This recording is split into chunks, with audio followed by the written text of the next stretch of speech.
오면서 이렇게 그런 기도를 하고 왔어요. 하나님, 성령 하나님께서 나를 도와주시지 않으면 제가 할 수 있는 것이 아무것도 없습니다. 성령 하나님께서 나를 도와주시지 않으면 나는 아무것도 아닙니다. 성령께서 함께 가시고 또 제 안에 계신 성령님, 또 우리 세운 공동체 안에 계신 성도들의 그 성령님이 하나이시니까 성령께서 진정으로 기뻐하시는 예배 드릴 수 있도록 주님 도와주십시오. 예, 그렇게 기도하면서 왔습니다. 만난 지는 한 달 정도 되지만 횟수로는 1년이 지났어요. 이제 새해를 맞이했는데 우리 대부분 새해를 맞이하면서 마음에 갖고 있는 소원이 있을 거예요. 가장 많은 소원이 아마 올해도 건강한 한 해가 될 수 있으면 좋겠습니다. 건강이 아마 여러분의 제일 첫 번째 소원이 아닐까 싶습니다. 그렇죠? 예, 건강했으면 좋겠습니다. 또 건강한 것 이외에 다른 특별한 소망을 갖고 있으신 분 계실까요? 하나님, 올해는 제가 이런 일이 있었으면 좋겠습니다. 또 내가 이런 것을 기도하고 있는데 그 기도가 이루어졌으면 좋겠습니다. 예, 그런 그 마음의 소원이 다른 게 또 혹시 있을까요? 네, 뭐가 있을까요? 한번 말씀해 보실래요? 아니, 우리 나이가 다 많잖아요. 네네. 천국 가기 전에 네. 건강한 몸으로 살다가 네. 한 사람이라도 더 전도 네네. 했으면 좋겠습니다. 나는. 예, 그렇습니다. 내 소원입니다. 네, 건강한 하루가 한 해가 됐으면 좋겠다. 이런 소원은 예, 모두가 다 똑같은 소원일 거예요.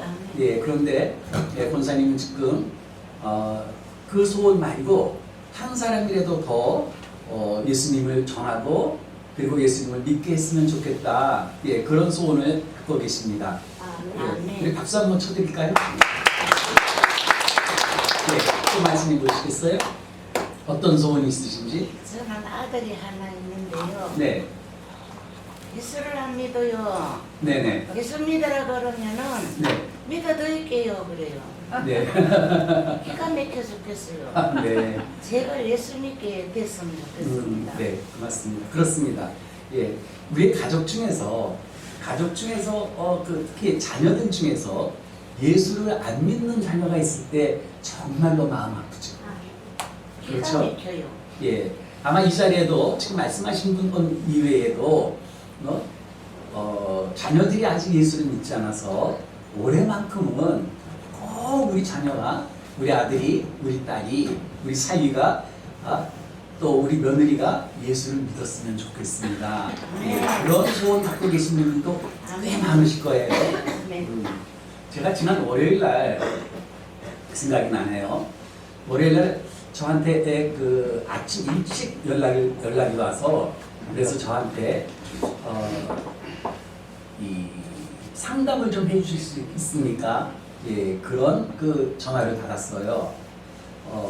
한 번도 만나본 적이 없는 분인데 그러나 이제 함께 저하고 말씀을 통독하시는 분이에요.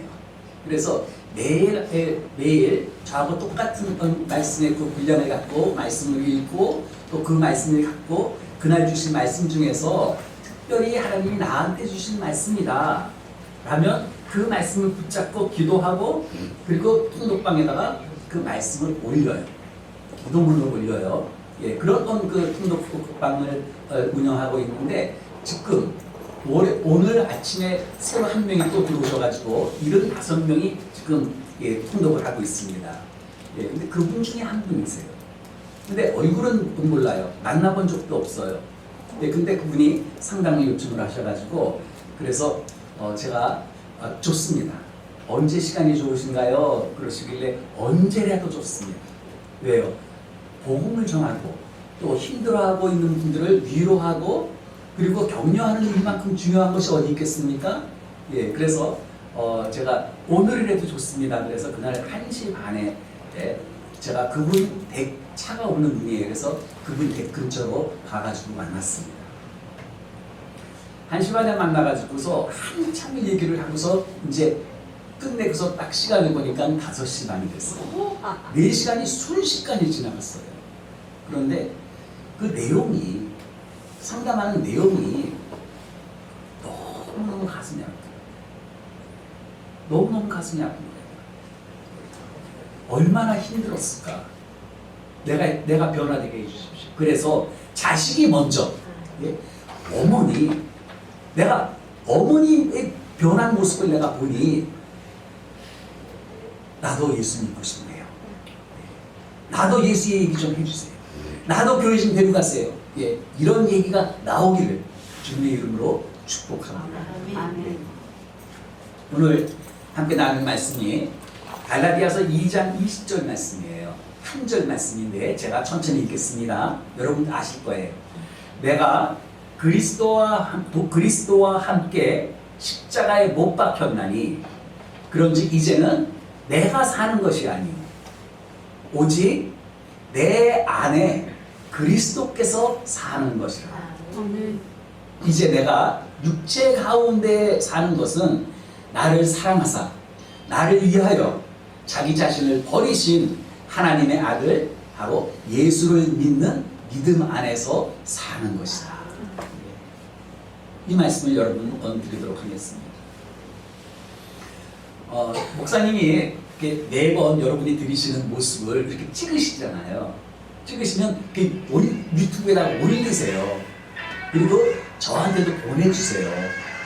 그래서 제가 시간 날 때는 한번 봐요.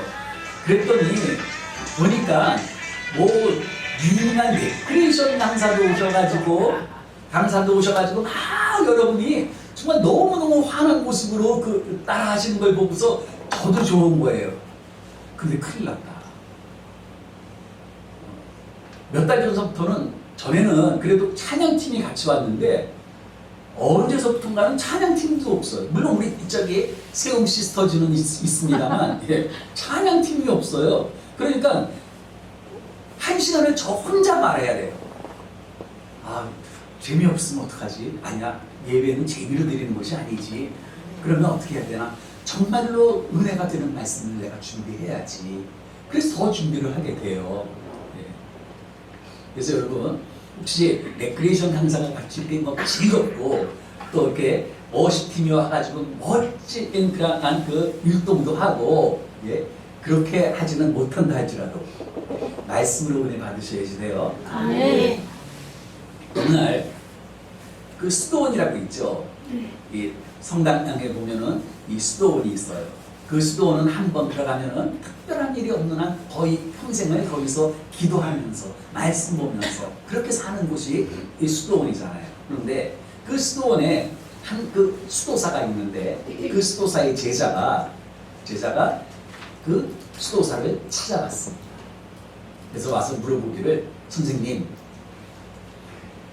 성경 말씀에 내가 그리스도와 함께 십자가에 못 박혔나니 그런즉 이제는 내가 사는 것이 아니요 내 안에 그리스도께서 사시는 것이라고 말씀하시는데 그렇다면 그리스도와 함께 십자가에 못 박혀 죽었다는 것이 그게 무슨 말입니까?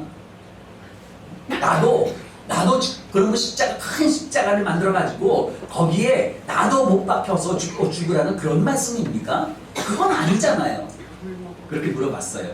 그랬더니 그 수도사가 이렇게 대답합니다.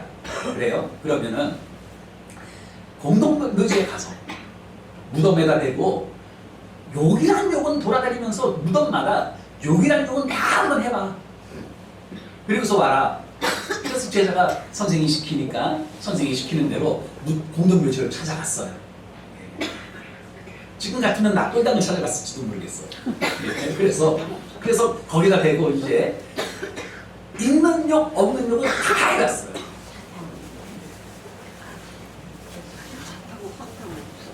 그렇게 하고 돌아왔더니 선생님이 다시 제자에게 묻습니다. 예. 그래 가봤더니 어떻게? 그랬더니 그 제자가 대답하기를 아무 대꾸도 없던데요. 그렇잖아요. 공동묘지에 가서 죽어있는 무덤에 가가지고 거기서 아무리 내가 욕을 해도 거기서 성질내고 벌떡 일어날 시체가 어디 있겠습니까? 아무 말도 없던데요. 그래? 그럼 이번에는 다시 한 번만 가서 이번에는 무덤마다 네가 돌아다니면서 하여튼 네가 할 수 있는 모든 칭찬을 다 한번 해주고 와봐. 그래서 제자는 다시 그 공동묘지에 갔대요. 그래서 선생님이 시키신 대로 무덤마다 돌아다니면서 자기가 할 수 있는 최대한 대로 칭찬을 다 해주고 왔답니다. 그랬더니 선생님이 물어요. 이번에는 어떻게? 뭐라고 대답했을까요? 역시 예, 역시 아무 반응도 없던데요. 예, 그랬더니 그 선생님이 수도사가 이렇게 말하더라고요. 그게 바로 십자가에 못 박혀 죽었다는 거예요. 여러분, 오늘 말씀의 결론은 여러분이 내가 사랑하는 내 자녀가 나를 보고 예수를 믿기를 원해요. 내가 전도하고 싶은 사람이 나를 보고서 예수에 대해서 알고 싶어 해요. 이런 일이 일어나려면 어떻게 해야 됩니까? 오늘 말씀에 의하면 저와 여러분이 죽어야지. 십자가에서 못 박혀 죽었다는 말이 무슨 말이냐면 조금 아까 말씀드린 대로 죽은 사람은요, 주변에서 어떤 자극이 와도 전혀 거기에 반응하지 않습니다. 누가 나한테 시비를 걸어요. 말도 안 되는 억울한 이야기들을 막 풍기고 다녀요. 그런데도 불구하고 벌컥 화부터 내지 않습니다. 또한 죽은 사람은 남들한테서 어떤 칭찬을 들어도 그것 때문에 묵중되지 않아요. 마찬가지로 내 자아를 그리스도와 함께 십자가에 못 박은 사람이라면, 진정으로 거듭난 그리스도인이라면 남들로부터 어떤 비난을 듣는다 할지라도 그 사람과 맞서 싸우지 않아요.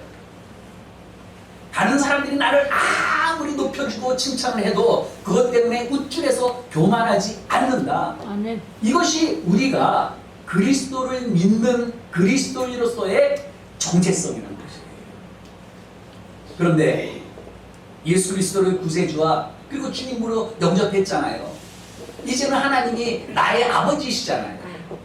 이제는 내 안에 바로 예수께서 살아계셔서 그분이 이제는 나를 다스려 주셔요.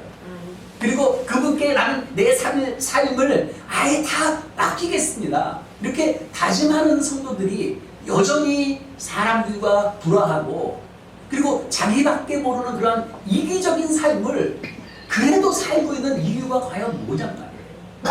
여러분, 이것은 남의 이야기가, 제가 아까 뒤에서 이렇게 가만히 보다가 재미있는 걸 봤어요.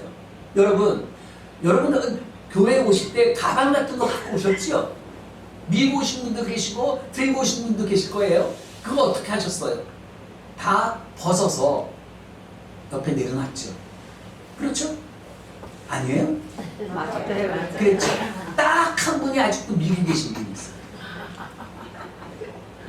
딱 한 분. 아이고 웃으세요. 예.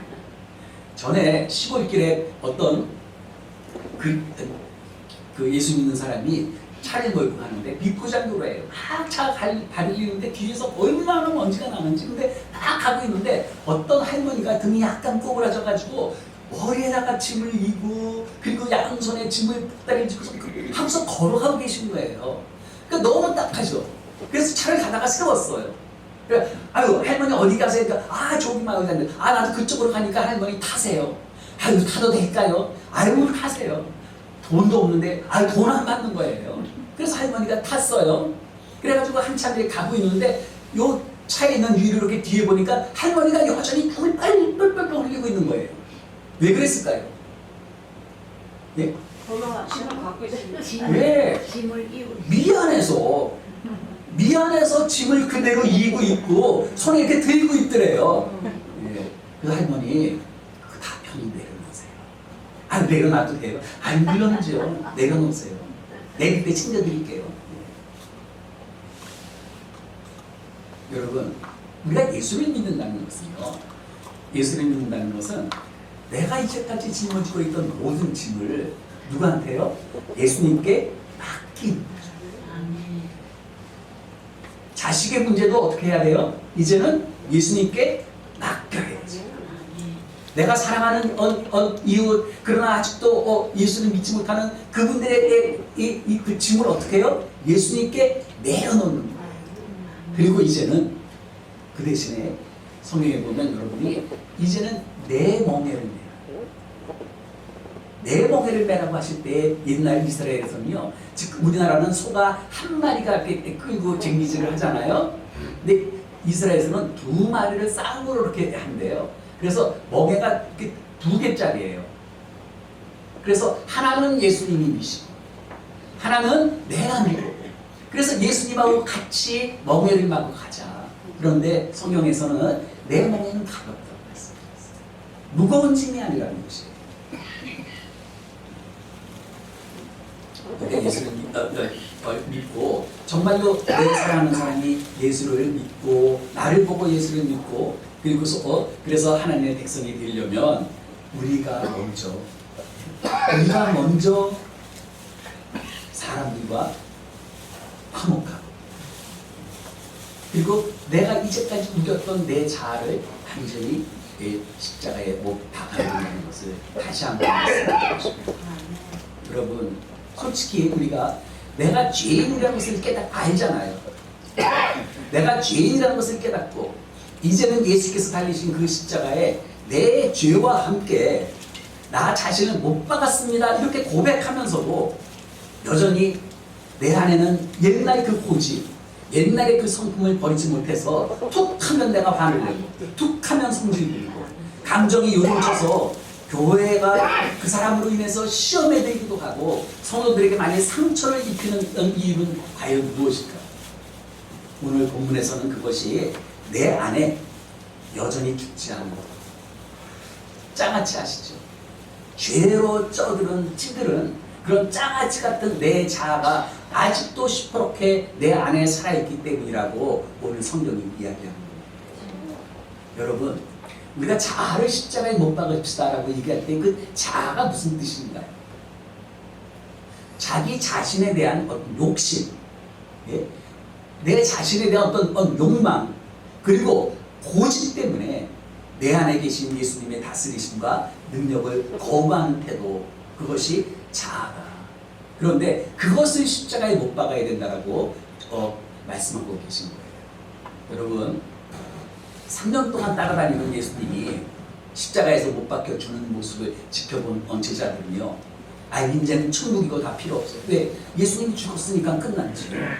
그래서 천국이고 구원이고 다 이제는 잊어버리고 그저 옛날에 내가 살던 대로 다시 고향에 내려가서 고기나 잡으면서 살겠다 하면서 집으로 돌아갔어요.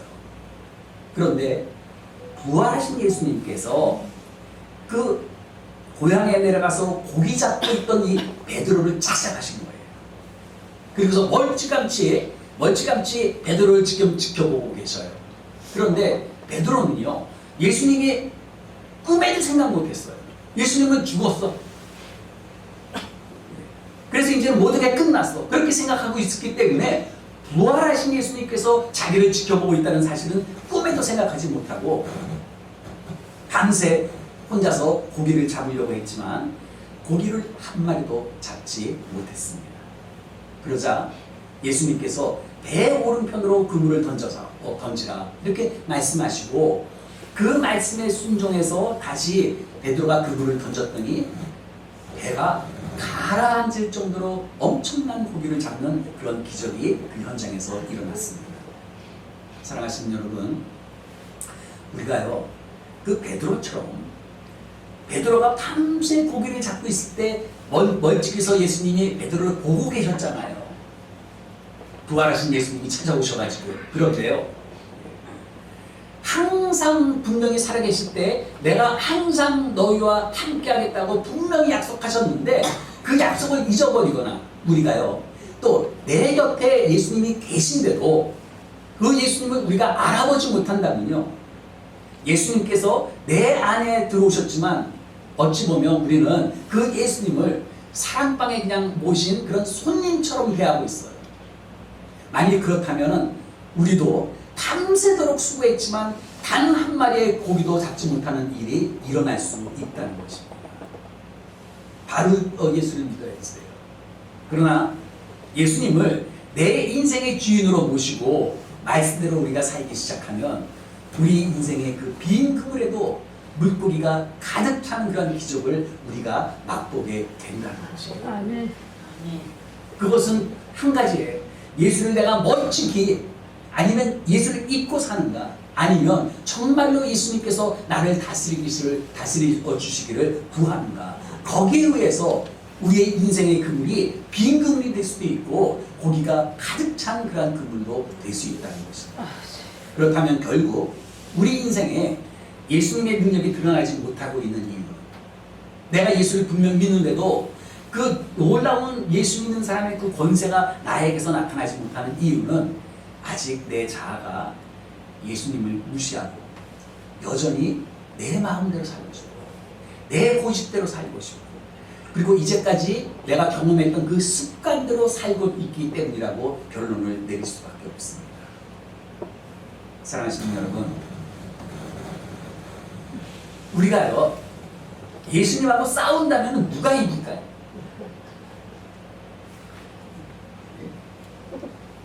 말도 안 되는 소리를 목사가 하고 있네요.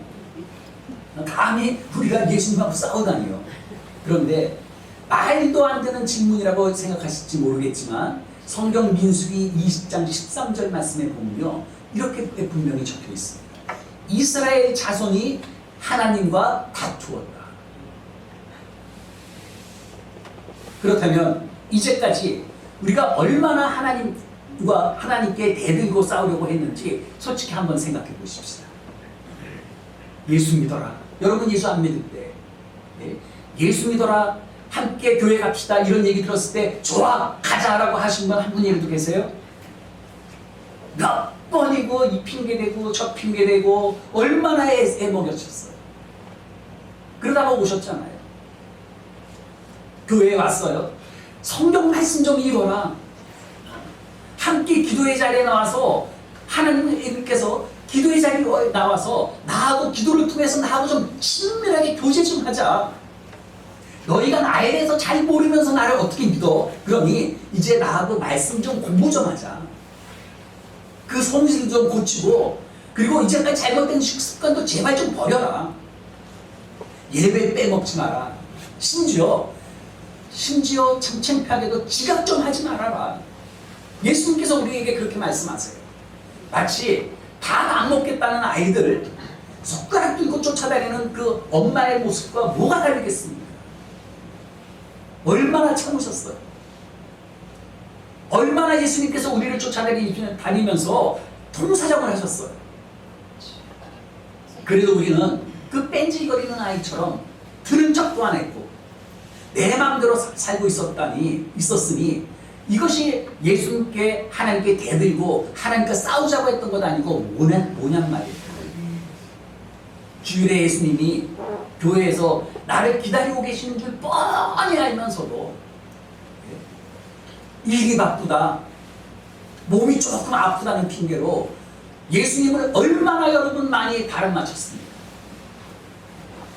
말씀을 들으면서도 그 시간을 못 참아서 스마트폰 전화기 들여다보고 심지어 말씀 중에도 전화 바뀌었다고 왔다 갔다 하고 설교가 길다, 설교가 짧다, 투정부리인가 하고 그것이 예수님을 무시하고 예수님께 대들었던 것 아니고 무엇이냐는 말씀입니다. 더군다나 우리는 예수님께 대들죠. 싸우려고 그러죠. 그러면서도 끝까지 예수님한테 이기려고 했잖아요. 사사기 책 21장 25절 말씀에 보면요 이런 말씀이 있어요. 그때에 이스라엘의 왕이 없으므로 사람이 각기 자기의 소견에 오른 대로 자기의 생각에 오른 대로 행하였더라. 당시 이스라엘은요 하나님께서 친히 이스라엘의 왕이 되셔서 친히 이스라엘 백성들을 다스리시던 시대예요.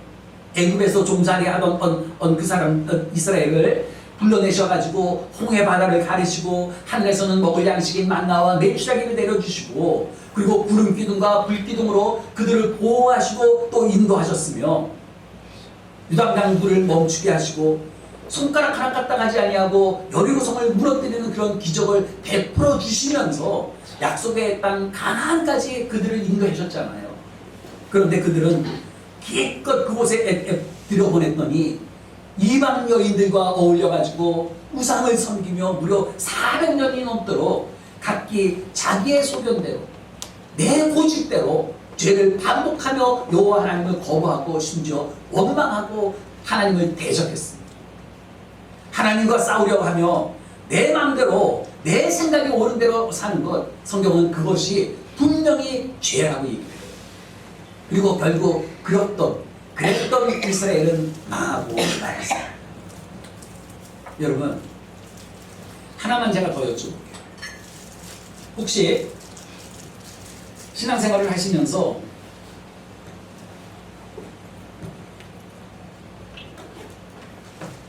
예수님 한 번만 만났으면 좋겠다 싶은 분 계세요? 예수님 한 번만 좀 만났으면 좋겠어요. 예. 그렇죠? 내 마음에 계신. 다 그런 마음은 있죠. 네.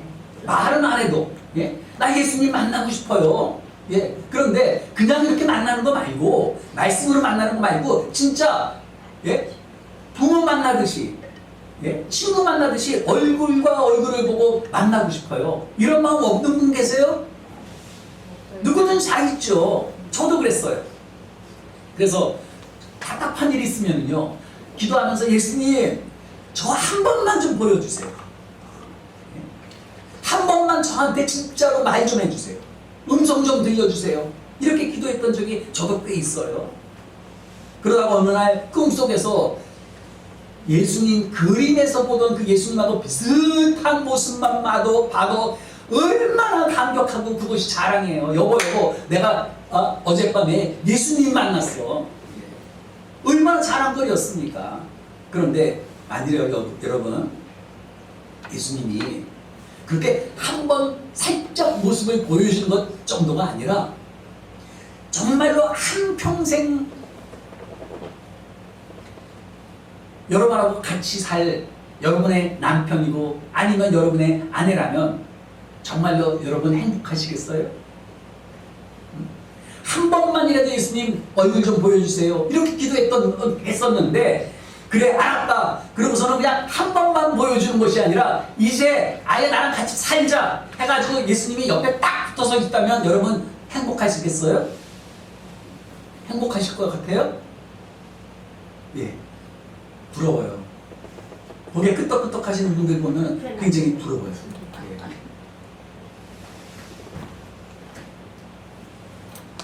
그런데요, 만일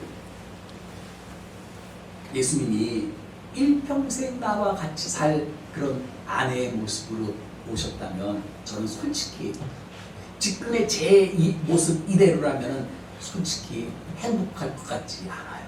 아멘. 부끄럽지만 아멘. 행복할 것 같지 않아요. 아멘. 여러분, 내 마음대로 살고 싶은 자아가 여전히 내 안에서 꿈틀거리고 있는데, 그렇다면 오히려 예수님이 내 옆에 딱 붙어서 정말로 나와 함께 하신다면 그것은 숨 막히는 고통일 것 같다는 그런 또 고통스러울 것 같다는 그런 마음이 솔직히 드는 거예요. 아멘. 여러분 한번 생각해 보세요. 감옥에 갇혀 있어야 될 죄수가 소원이 뭐겠어요? 훈련하는 거잖아요. 그런데 좋아, 너 풀어줄게. 그런데 그 대신에 너 감시하는 사람이 한 사람 딱 네 옆에 붙여가지고 24시간 네 옆에서 화장실을 가도 같이 끼어서 들어가야 될 거고, 샤워를 할 때도 같이 들어갈 거고, 한 24시간 너하고 딱 붙어서 있을 거야. 그런다면은 여러분, 그래도 나 풀려나고 싶어요 그럴 거예요? 아니면 그럼요, 그럴 바에는 내 요만큼 좁은 감옥 안에서라도 내 마음대로 눕고 내 마음대로 싸고 내 마음대로 하고 싶고, 이게 더 좋을 것 같아요. 여러분 솔직히 이렇게 안 하겠습니까?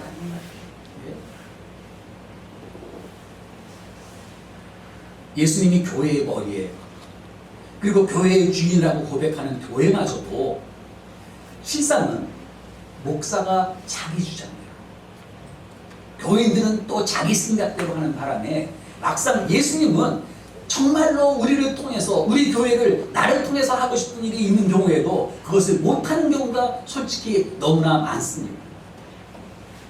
우리가 예수님의 명령을 따르는 것이 아니라 내가 하나님의 말씀대로 살아가는 것이 아니라 예수님께서 저의 결제를, 우리의 결제를 받으셔야 할 때가 너무나도 많다는 거예요. 분명히 교회가 선한 일을 결정할 때 예수님의 뜻은 제쳐놓고 예산부터 따져요. 그것이 그 증거가 아니겠습니까? 하나님이 하실 거야. 하나님이 우리가 선한 생각을 갖고 있으면 그 일을 할 때 하나님이 분명히 도우실 거야. 이런 믿음 다 어디 갔습니까? 정말로 이것은 하나님께서 원하시는 일인데 그렇다면 해야지. 하나님이 도우실 거야. 우리 함께 이 일을 이루어주실 수 있도록 우리가 함께 기도하십시다라고, 그리고서 하나님께서 원하시는 일을 해야지 살아계신 하나님을 우리가 경험하게 될 것 아닙니까? 저희가 올해 3년째 겨울이 되면은 미자립 교회, 개척교회나 아니면 미자립 교회, 자기 스스로 교회를 운영할 수 없을 정도로 가난하고 작은 그 교회의 난방비를 12월달, 1월달, 2월달 이렇게 3개월 동안 도와드리는 일을 3년째 하고 있어요. 근데 첫 해에 2년 전에 저희가 처음 시작했을 때 70교회를 저희가 후원했습니다. 작년에 74교회를 후원했습니다. 올해 84교회를 저희가 후원하고 있습니다. 그런데 저희 교회의 교인 6명이에요. 어떻게 그 일을 해낼 수가 있겠어요? 그런데 하나님께서 기뻐하시는 일이라면, 하나님께서 원하시는 일이라면 합시다 해서 시작을 했어요. 그래서 개척교회 연합회에 공고를 냈어요. 도움이 필요한 개척교회 정말로 겨울에. 그래서 그렇게 하면서 동시에 저는 우리 교회뿐만이 아니라 저하고 함께 말씀을 통독하고 또 아침마다 말씀을 나누는 분들에게 제가 공고를 했어요. 우리가 하나님께서 원하시는 이런 일을 하고 싶은데 원하시는 분이 있으면 함께 하십시다. 그랬더니 놀라운 일들이 벌어진 거예요. 생각지도 못했던 분들이, 이분은 삶이 어려우니까 이분은 좀 어려울 거야, 이랬던 분들이요, 저도 할게요. 그렇게 나서서 84교회를 저희가 후원하게 됐습니다. 여러분,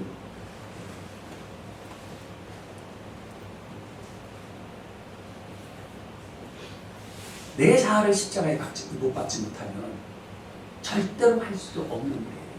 내 경험과 내 생각으로 하려고 한다면 절대로 안 되는 일이잖아요. 그런데 하나님이 하시니까, 하나님께서 원하시는 일이에요.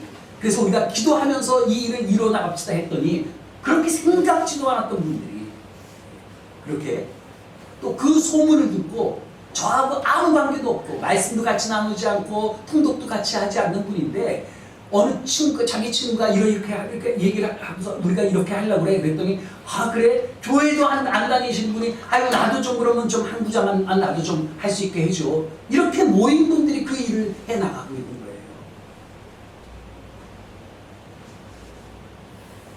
어느 원로 목사님께서 이런 말씀하셨답니다. 자신이 평생을 목회를 하면서 자기 집을 팔아가지고 교회에 바치는 사람도 봤고 자기 땅을 팔아가지고 교회에 바치는 사람도 봤는데 정작 내 자아를, 내 성질을 뽑아가지고 교회에 바치는 사람은 한 명도 못 봤다는 얘기를 하네요. 그래서 우리의 자아를 십자가에 못 박아야 된다는 것입니다. 여러분의 자아가 십자가에 못 박힐 때에 비로소 살아계신 하나님을 여러분이 정말로 믿을 수가 있어요. 내 자아를 십자가에 못 박아야지만 나를 통해서 역사하시는 하나님을 여러분이 체험할 수 있어요.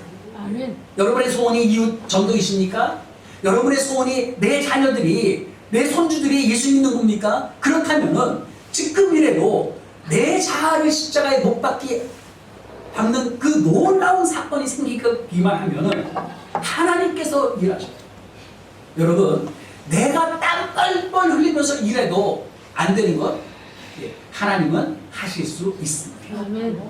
내가 하나님께서 기뻐하시는 일, 오늘 말씀 같으면 너희 자아를 십자가에 못 박으라고 말씀하시는 그 말씀에 순종해서 내 자아를 십자가에 못 박으면은 내가 애쓰고 수고했던 것보다 놀라운 방법으로 하나님께서 우리의 자녀를 예수 믿게 할 것이고 내 입을 열어서 내 주변에 있는 사람들에게 복음을 전할 수 있는 담대함을 우리에게 주신다는 말씀이에요. 그것이 우선이에요. 그것이 그 나라와 그 의를 먼저 구할 때 하나님께서 그 모든 것들을 다해 주신다는 약속의 말씀에 성취한 말씀이에요. 한 가지만 더 말씀드리면 그 자아가 십자가에 못 박혀야 된다고 그랬는데 또 그래야 되는 이유를 로마서 6장 6절 말씀은 이렇게 얘기를 해요. 우리가 알거니와 우리의 옛사람이 예수와 함께 십자가에 못 박힌 것은 죄의 몸이 죽어 다시는 우리가 죄에게 종노릇하지 아니하리라 합니다. 우리를 십자가에 못 박으라고 내 자아를 십자가에 못 박으라고 말씀하시는 이유가 뭐냐 하면은 이제는 내가 더 이상 죄의 종노릇하지 않게 해주시기 위해서라는 거예요. 예수 믿기 전에 우리를 성경에서는 옛사람이라고 표현하고 있는데 우리의 옛사람이 예수님과 함께 십자가에 못 박혀야 하는 그 이유는 옛사람 안에는 뭐가 있어요? 내 고집이 들어있고 내 쓸데없는 그런 그 기준이 들어있고 죄가 들어있는데 우리가 여전히 그 옛사람 그 죄의 종노릇을 하며 살고 있기 때문이라는 것이에요. 사랑하시는 여러분, 도둑질을 했기 때문에 도둑이 되는 것 아닙니다. 도둑질해서 감옥에 가 있는 사람들이요, 그 사람이 도둑질을 했기 때문에 도둑이 되는 것이 아니에요. 원래 도둑놈 신보가 그 사람 안에 있어서 죄인인 인간을 다스리고 있기 때문에 도둑질을 하게 되는 거예요. 순간 어떤 내가 갖고 싶은 그런 물건을 보는 순간 내가 어딜 지나가다가 뭐가 있으면 내가 훔쳐야지 이렇게 계획적으로 있던 게 아니라 딱 보는 순간 나도 모르게 훔치게 되는 거예요. 왜? 내 안에 그 도둑놈 신보가 원래 들어있기 때문에. 마찬가지로 죄를 지었기 때문에 죄인이 되는 것이 아니라 우리가 원래 죄인이기 때문에 죄를 짓는 거란 말씀이에요. 제가 중학교 다닐 때만 해도 학교에 도덕이라는 교육 과목이 있었죠. 도덕. 도덕 시간 있었어요? 요즘엔 어때요? 그런데 왜 도덕을 가르쳐요? 선한 일은요, 그렇게 도덕을 가르치고 시험까지를 봐도 잘 안 되지만요, 악한 일은 가르치지 않아도 너무나도 자연스럽게 해요. 왜? 우리 안에 도둑놈 신부가 있기 때문에. 이제 말을 막 배우는 아이들 있잖아요.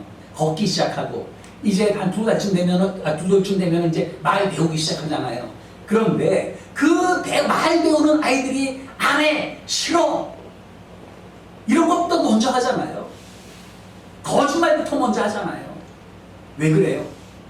그 어린아이에도 안타깝게도 도둑놈 신보가 들어가 있기 때문에 죄의 종이란 말이에요. 그래서 하나님께서 우리의 그 옛사람, 그 옛사람은 십자가에 못 박으라고 이제는 그 십자가에서 죄의 문제를 다 해결해야 된다고 우리에게 지금 말씀하고 계신 거예요. 그렇습니다, 여러분. 십자가의 능력은요, 죄를 용서하여 주는 것으로만 끝나는 것이 아니에요. 예수께서 십자가에서 죽으셨을 때 그것으로 인해서 우리의 죄를 용서받았어요. 그러나 거기에서 끝나는 것이 아니라 죄의 종이 되어 살던 우리가 그 죄를 이길 수 있는 그런 능력이 십자가의 능력이라는 것이에요. 과거의 죄 다 십자가에서 예수님께서 죽으시면서 다 용서받았습니다. 그러나 지금 짓고 있는 죄까지도, 그리고 앞으로 짓게 될지도 모르는 그 죄까지도 죄를 물리칠 수 있는 능력이 어디에서부터 나온다고요? 십자가에서 나오는 거예요. 따라서 내 자아는 십자가에 못 박고 십자가의 능력이 나를 다스리도록 해야 된다는 것이에요. 말씀 하나만 드리고 말씀 마칠게요. 어릴 때 그 부모님이 교통사고를 당해가지고 그래서 한 번에 그 부모님이 다 돌아가셨어요.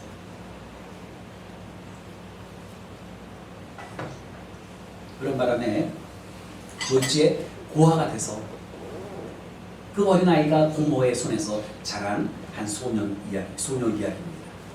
부모는 그 어린 소녀를 돌보려고 결혼도 하지 않고 정성을 다해서 그 조카를 보살폈어. 어느덧 소녀는 자라서 고등학생이 됐어요. 그리고 친구의 전도로 교회를 다니기 시작했어요. 그 어린 소녀의 마음속에 예수님이 찾아가시자 소녀는 고모와의 관계가 별로 좋지 않은 것이 자꾸 마음에 걸리는 거예요. 사춘기를 거치면서 이것저것 그냥 자지 말라고 참견하는 그 고모가 너무너무 귀찮게 여겨졌었고, 또 고모 역시 조카가 그렇게 정성껏 키우는데 하나는 공부는 잘 안 하고 친구들하고 어울려 다니고 또 교회에 다니고 이런 것들이 영 못마땅해서 너무 그것 때문에 서로 다투고 그랬던 거예요. 그런데 교회에서 예배만 드릴 때면은 그 소모가 너무너무 잘못한 것이 회개가 돼요. 그래서 이제는 내가 고모한테 정말로 잘해야지 이렇게 단단히 결심을 해요. 그런데 막상 집에만 가면은 그 결심한 것들은 다 사라지고 고모가 조금만 잔소리를 해도 화를 참지 못하고 대들고 문을 꽉 닫고 들어가고 대들고 그랬어요. 그런데 어느 날 예배를 듣던 중에 목사님께서 오늘 말씀, 이제는 내가 사는 것이 아니요 오직 내 안에 그리스도께서 사시는 것이다.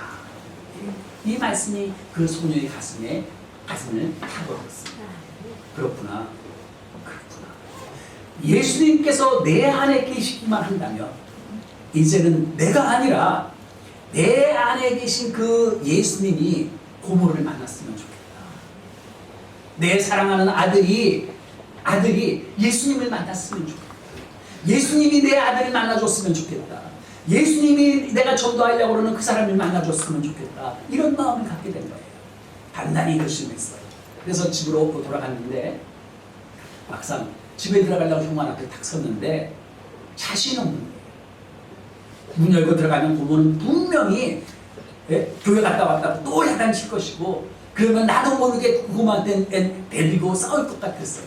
그래서 그날은 이 소녀가 이 현관 문고리를 잡고 기도를 합니다. 하나님, 예수님, 저 이대로 들어가면은 고모하고 또 싸울 것 같아요. 예수님께서 내 고모 좀 만나주세요. 이제는 예수님이 제 안에 살아계시잖아요. 제가 아니라 내 안에 계신 예수님이 우리 고모를 만나주세요. 이렇게 기도하고 문을 열었는데 역시나 달라요. 고모는 역시 너 교회 갔다 왔지 이렇게 무섭게 야단을 치기 시작했어요. 그런데 정말로 놀라운 일이 벌어지기 시작합니다.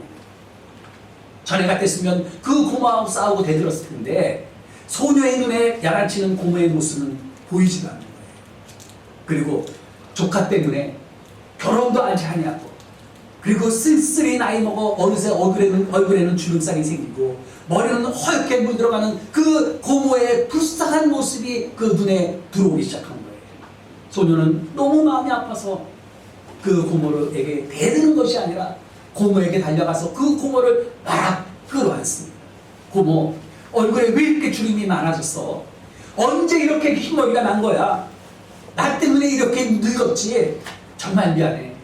고모, 정말 사랑해. 어린 조카가 자신을 끌어안고 이렇게 펑펑 울기 시작하자 고모의 마음이 뜨거워졌어요. 평생 조카를 위해서 자기 인생마저도 다 포기하고 살아온 고모잖아요. 그러니 얼마나 마음에 아픔과 상처가 많았겠어요. 그런데 조카가 자기를 끌어안고 사랑한다고 말하자 고모의 가슴에 뭉쳐있던 것들이 떨어지기 시작했어요. 그날 그 소녀 안에 살아계신 예수님께서 그 고모를 만나주셨고, 고모도 교회에 나오시게 예수님을 영접했다고 합니다. 아멘. 아멘. 여러분, 만일 내 안에 예수님이 느껴지지 않으신다면 그 일은, 내 안에 분명히 살아계신 예수님이 느껴지지 않으신다면 그 이유는 한 가지, 아직 내가 죽지 않았기 때문에. 사랑하시는 여러분, 남편이 죽으면 아내가 예수님을 만납니다. 내가 죽으면 내 사랑하는 아들이 예수를 만납니다. 아멘. 겉모습은 분명히 옛날 남편 그대로의 모습이지만 남편의 자아가 죽으면 그는 더 이상 예전의 남편이 아니기 때문이에요. 아내가 죽으면 남편이 예수님을 만납니다. 교회에 와서는 우리 남편 예수 믿게 해달라고 울며 하나님께 매달려서 기도하고서는 막상 집에 가서는 남편 예수 안 믿는다고 무시하고 그래서 온갖 성질 다 부린다면 남편의 눈에는 성질 못된 아내의 모습은 보일지언정 예수님은 그 모습에 가려서 보이지가 않아요. 부모의 가장 큰 소원이 자녀가 잘 되는 것 아닙니까? 특별히 믿음을 가진 부모라면은 무엇보다도 우리 자매님 말씀하신 것처럼 무엇보다도 내 자녀가 하나님을 만나고 신앙생활을 잘하는 것이 가장 큰 소원 아니겠어요? 그렇다면 어떻게 해야지만 내 사랑하는 아들이 예수님을 만나게 할 수 있습니까? 가장 확실한 방법은 부모는 죽고 그리고 그 부모의 안에 살아계신 예수님이 보여져야지 돼요. 교회에서 보던 부모님의 모습이나 행동이 집에서와는 너무너무 딴판이라면 그래서 그렇다면 자녀들은 그 부모의 그 신앙 거짓이라고 생각합니다. 그러나 부모가 자녀들 앞에서 자아가 죽은 모습을 아니 내 자아를 죽이려고 몸부림치는 그런 모습을 우리가 보여줄 수만 있다면 비로소 자녀는 부모를 통해서 예수님을 만나게 될 것이고 자녀들은 이렇게 고백할 것입니다. 주님, 저는 우리 어머니를 통해서 우리 아버지를 통해서 예수님을 만났습니다. 저희 둘째 아들이 초등학생일 때 하루는 둘이서 낚시를 하러 갔어요. 낚시를 하다가 고기가 안 잡혀서 제가 옆에 있는 아들한테 물었습니다. 성렬아, 너 커서 뭐가 되고 싶어? 그러자 아들이 이렇게 대답하는 거예요. 전 커서요 부장이 되고 싶어요. 뜻밖의 대답이었어요. 그래서 제가 속으로 그랬습니다. 야 임마, 속으로 기왕에 사업가가 꿈이라면은 무슨 회장이 되거나 최소한도 사장이 되겠다는 그런 목표를 가져야지 자식 쫀쫀하게 부장이 뭐야 이런 생각을 하면서 속으로는 실망이 됐지만 꾹 그냥 참고 다시 한번 제가 물어봤어요. 왜 부장이 되고 싶어? 그런데 그 아들의 대답에 제가 그냥 꿀꺽하고 눈물을 흘리고 나갔어요. 아들이 뭐라고 했냐면 내가 제일 존경하는 사람이 아빠잖아요. 근데 아빠가 우리 교회 학교의 부장님이시잖아요. 사랑하시는 여러분, 이제는 우리가 이렇게 기도해야 될 것입니다. 주님, 저는 이미 죽었습니다. 예수님과 함께 십자가에 못 박혔습니다. 이제부터는 저를 도구로 삼아 내 남편을 만나주시고 내 아내를 만나주시고 내 아들을 만나주시고 저를 도구로 제 이웃을 만나주십시오. 이렇게 자아를 십자가에 못 박고 주님의 그 다스림을 갈망하는 사람에게 하나님께서는 성령의 기름을 부어주십니다. 아멘. 성령 충만은요 예수가 내 안에 가득한 거예요. 병원의 중환자실에 가면은 코에 산소 끼고 누워있는 환자들 볼 수 있잖아요. 그들은 분명히 살아는 있지만 아무것도 자기 스스로 할 수 있는 것이 없잖아요. 숨 쉬는 것조차도 자기 힘으로 할 수 없어서 산소호흡기를 의지하지 겨우 생명 유지하지 않습니까? 그런데 혹시 그들의 모습이 신앙생활을 하고 있다는 우리의 모습은 아니지. 이것은 예수님께서 원하시는 것이 아닙니다. 하나님께서는 순종하는 사람들에게 성령을 주셨고 성령의 능력을 우리에게 이미 주셨습니다. 어쩌면요 우리는요 하나님께 순종하지 않는 이유가 여러 가지 있을 거예요. 그렇지만 여러분 성령 충만을 받은 이들이 깨닫는 것이 하나 있습니다. 내가 머리 굴리고 계산기 두들기면서 요모조모 따지면서 살아왔지만 결국 아무것도 아니었구나. 하나님을 믿고 따르질 않아서 내가 순탄한 인생을 살지 못했구나. 내가 왜 진작 순종하지 않았을까? 여러분 이제라도 내가 말씀대로 살고 싶습니다. 오늘 말씀처럼 내가 부렸던 그 고집들 아직도 버리지 못한 그 자아를 예수님과 함께 십자가에 못 박겠습니다. 그리고 내 안에서 나를 다스리시는 그 예수님의 말씀을 쫓아 살겠습니다. 저는 이것이 2024년을 시작하는 여러분의 기도가 됐으면 좋겠습니다. 아멘. 기도하겠습니다. 사랑과 은혜가 충만하신 주님,